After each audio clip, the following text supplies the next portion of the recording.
Seconde partie de ce numéro de votre émission Invité Afrique consacrée à la démarche qualité. Et nous en parlons avec M. Fideyon Kpakpo, président de la Haute Autorité de la qualité et de l'environnement. Monsieur Kpakpo, comment participer en tant qu'entreprise au prix togolais de la qualité?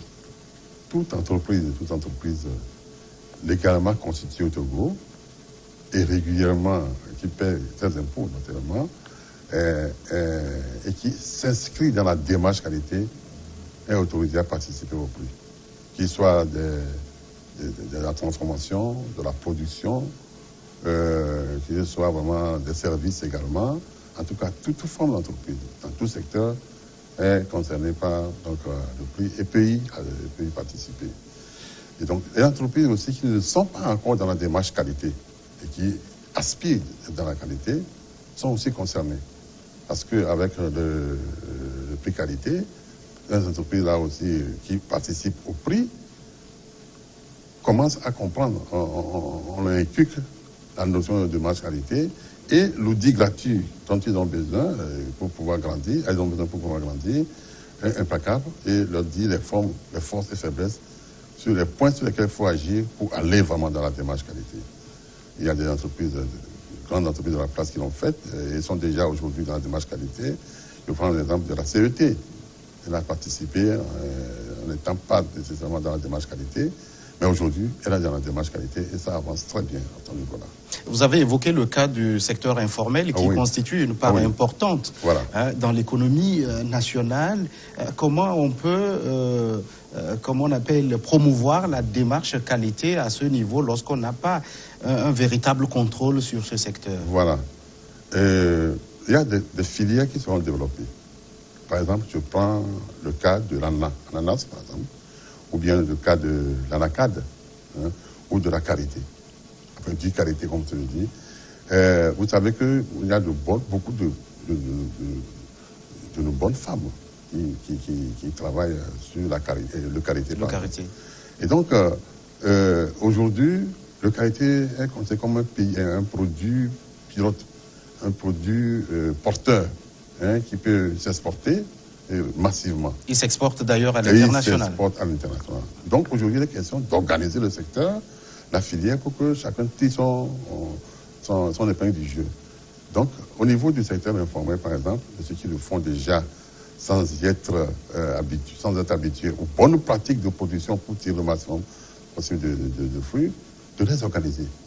C'est ce que nous appelons les organiser en cluster, par exemple, et rassembler les femmes dans un secteur, leur apprendre des bonnes pratiques de production et de bonnes pratiques de fabrication. Automatiquement, pour exporter, elles doivent être, le marché étant déjà connu, elles doivent être dans une démarche formelle. Mais et pour l'heure, les pratiques sont encore artisanales dans ces secteurs.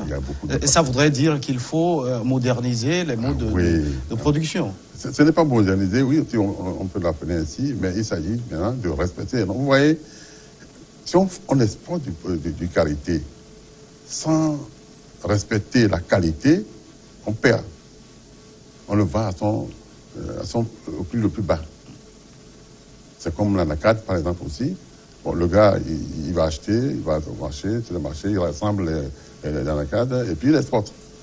Mais alors qu'il y a des règles, des normes qui sont donc appliquées à un secteur pour distinguer les fruits de première qualité, deuxième qualité, troisième qualité. Et chaque qualité de produit a un prix. Au lieu de les vendre en masse, comme non classés, on perd beaucoup d'argent. Du coup, les paysans, ils produisent non pas un retour d'investissement suffisant. Il faut aujourd'hui essayer donc d'appliquer des normes qui obligent à les classer, à les nettoyer et à les exposer. Et là, vous gagnez des prix de bons prix et qui arrachent tout le monde dans le secteur. Voilà. Donc, dans la tentative de normaliser ce secteur, tous ceux qui sont dans la chaîne sont obligés à aller à des pratiques que nous appelons des bonnes pratiques et puis aux normes. Alors, chaque année, ce sont différentes entreprises qui sont récompensées au cours du prix togolais de la qualité. Est-ce qu'il y a un suivi que vous menez au niveau de ces entreprises pour vous assurer qu'elles maintiennent le cap de la qualité? Oui, il y a un suivi, mais ce n'est pas encore systématique. Nous allons très bientôt systématiser. Comme on est déjà à 5 éditions, on doit pouvoir le systématiser maintenant et ce suivi-là, leur apporter aussi le concours nécessaire pour qu'elles ne redescendent pas. Parce que la qualité, c'est l'amélioration continue. On ne peut pas être premier aujourd'hui et demain devenir être deuxième, ça ne marche pas. Là. Il faut demeurer le meilleur. Quand on est leader, il faut demeurer leader. Ceux qui sont des catégories inférieures, de niveau inférieur, sont appelés à grandir. Donc, c'est un suivi systématique qu'il faut faire et nous l'organisons dès cette année déjà. La deuxième chose, celles qui ont participé et qui ne sont pas excellentes peuvent chaque année aller à des niveaux supérieurs pour arriver à l'excellence. Mais ceux qui ont gagné le prix excellence, par exemple, doivent faire 2 ans d'abord, attendre 2 éditions, avant de participer encore à une autre édition. Alors, qu'est-ce que ces prix ouvrent comme perspective pour ces entreprises lauréates? Si vous posez la question à ceux qui ont déjà eu ce prix régional, ils vous diront. Je prends le cabinet à Kérébo et Partenaires. Ils ont eu le prix d'excellence. Au niveau de la région également, quand ils ont compétit, ils ont eu le prix, ils étaient dans la tête de pont. Et automatiquement, ça leur ouvre un marché. Un marché sur le plan sous-régional et continental. Parce que ils sont liés donc automatiquement, parce que les résultats sont programmés, ils sont diffusés à grande échelle. Et donc, au niveau du système des Nations Unies, des grandes entreprises qui cherchent la qualité, ils ne vont pas, ils viennent aujourd'hui pour un dossier quelconque, ils ne vont pas aller à ceux qui sont inconnus. Hein. Ils vont à ceux qui sont connus et qui sont classés comme des meilleurs et qui sont dans la démarche qualité. Je prends le cabinet également, c'est-à-dire que notarial, c'est également, vous pouvez même... le cabinet d'expertise comptable AEC. Il vous dira ce qu'il gagne. En tout cas, vous gagnez en image de marque, vous y gagnez en marché hors du Togo, au Togo comme hors du Togo, vous y gagnez en termes de compétition, parce que si vous comparez, après, pour gagner, AEC a gagné leadership donc, à la CEDEAO, il n'y a pas plusieurs hein, comme ça. Donc, automatiquement, les gens vont s'adresser à AEC et au même demander qu'ils puissent aller s'implanter sur le plan régional. Et il a déjà commencé. Moi, je l'ai rencontré à Dakar avec une équipe d'hommes d'affaires qui courait à ses pieds.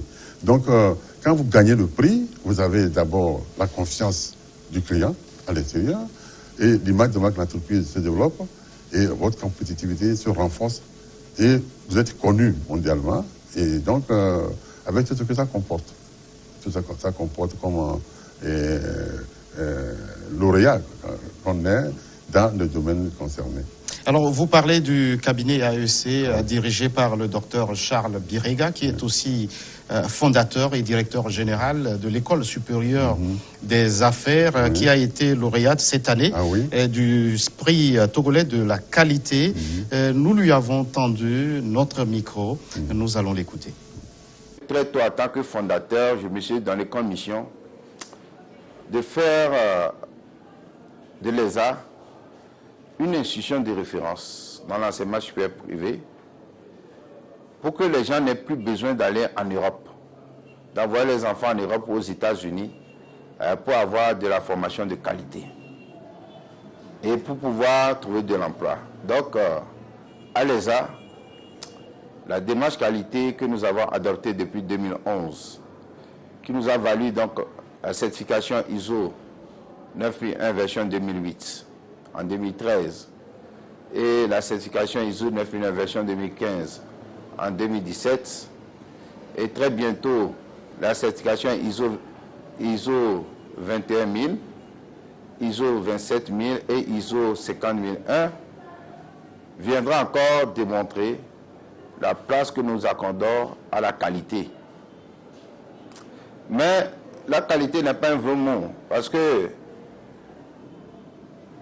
la résultante de tous ces efforts en matière de qualité, c'est la satisfaction des clients, que sont nos étudiants, les parents d'élèves, les parties intéressées comme l'État, les entreprises. Donc, la démarche qualité nous a permis de pouvoir s'assurer que les étudiants ont de bonnes formations, car les étudiants évaluent les enseignants de façon régulière et nous tenons compte de leur avis dans le renouvellement des contrats des enseignants.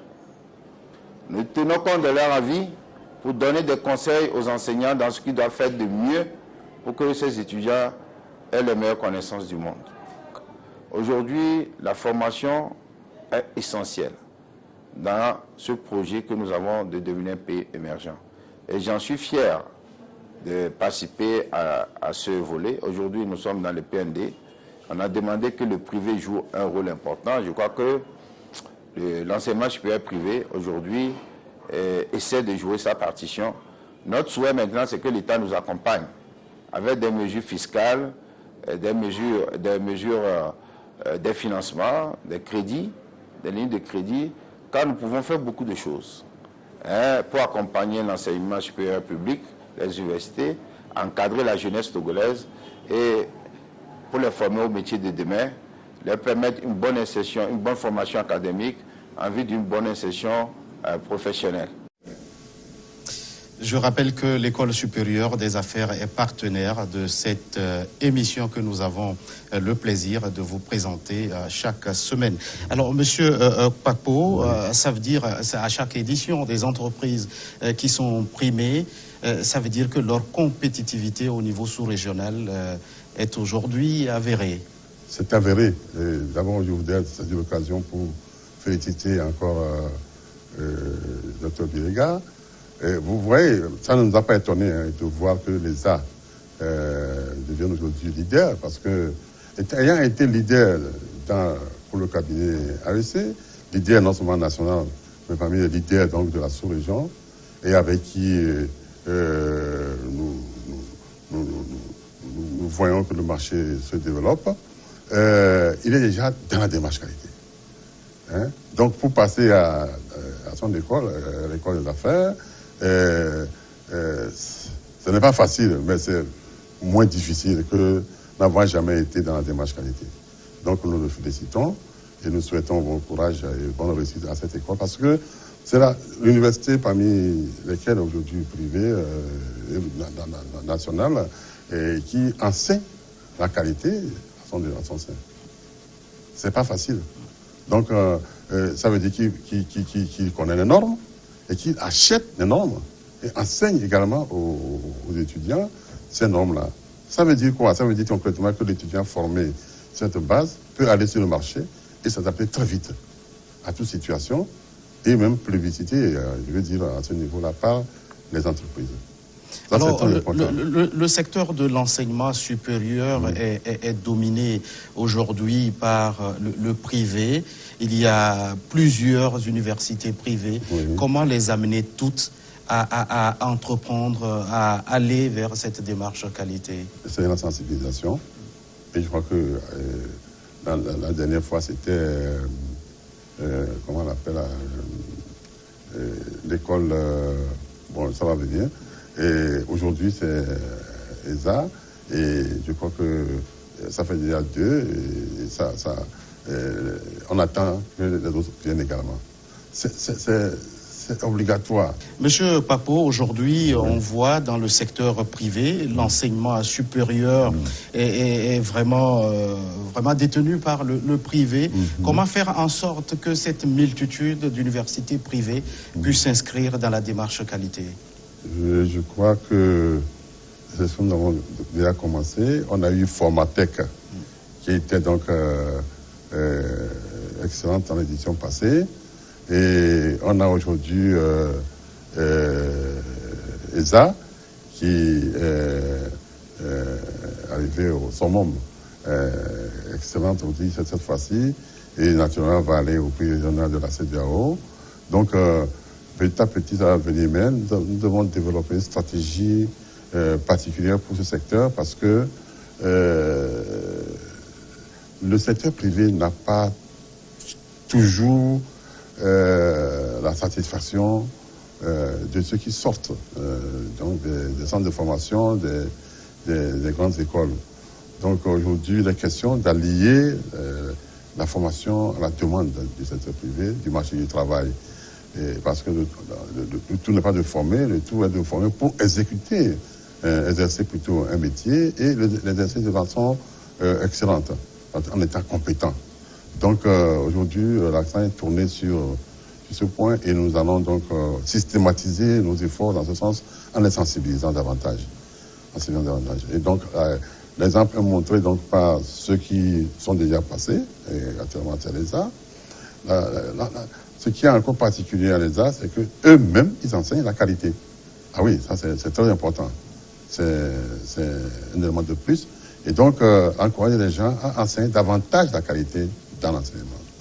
Donc, l'Université de Lomé déjà est dans l'assurance qualité. Nous disons qu'il faut faire encore davantage d'efforts pour aller au-delà de seulement l'assurance qualité, derrière la qualité, tout ça, c'est-à-dire que d'introduire la qualité dans le curricula et puis en même temps d'introduire la qualité dans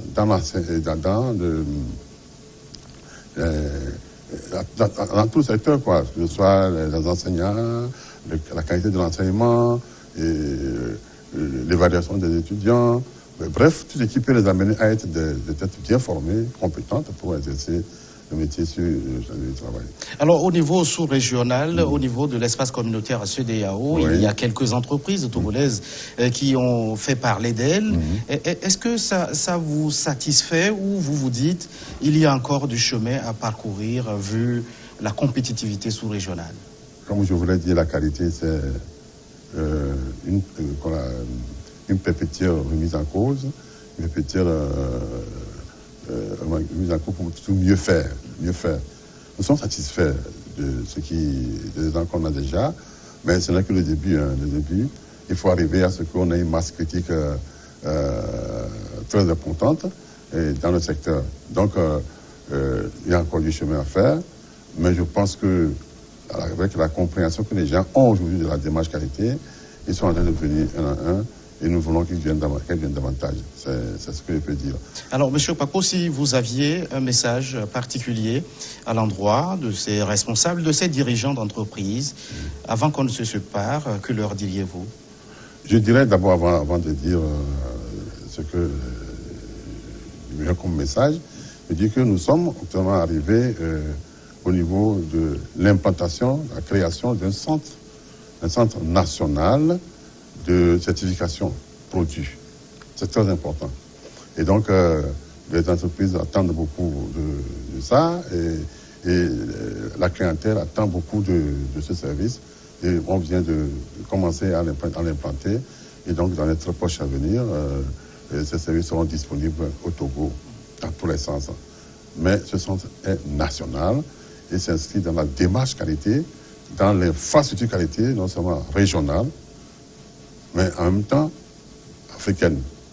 Ça, c'est ce qu'il faut retenir. Donc, il n'y a pas autre chemin pour arriver à ce genre de produit. Alors, très rapidement, votre message avant qu'on ne se sépare? Le message est que nous félicitons encore ceux qui ont déjà réussi.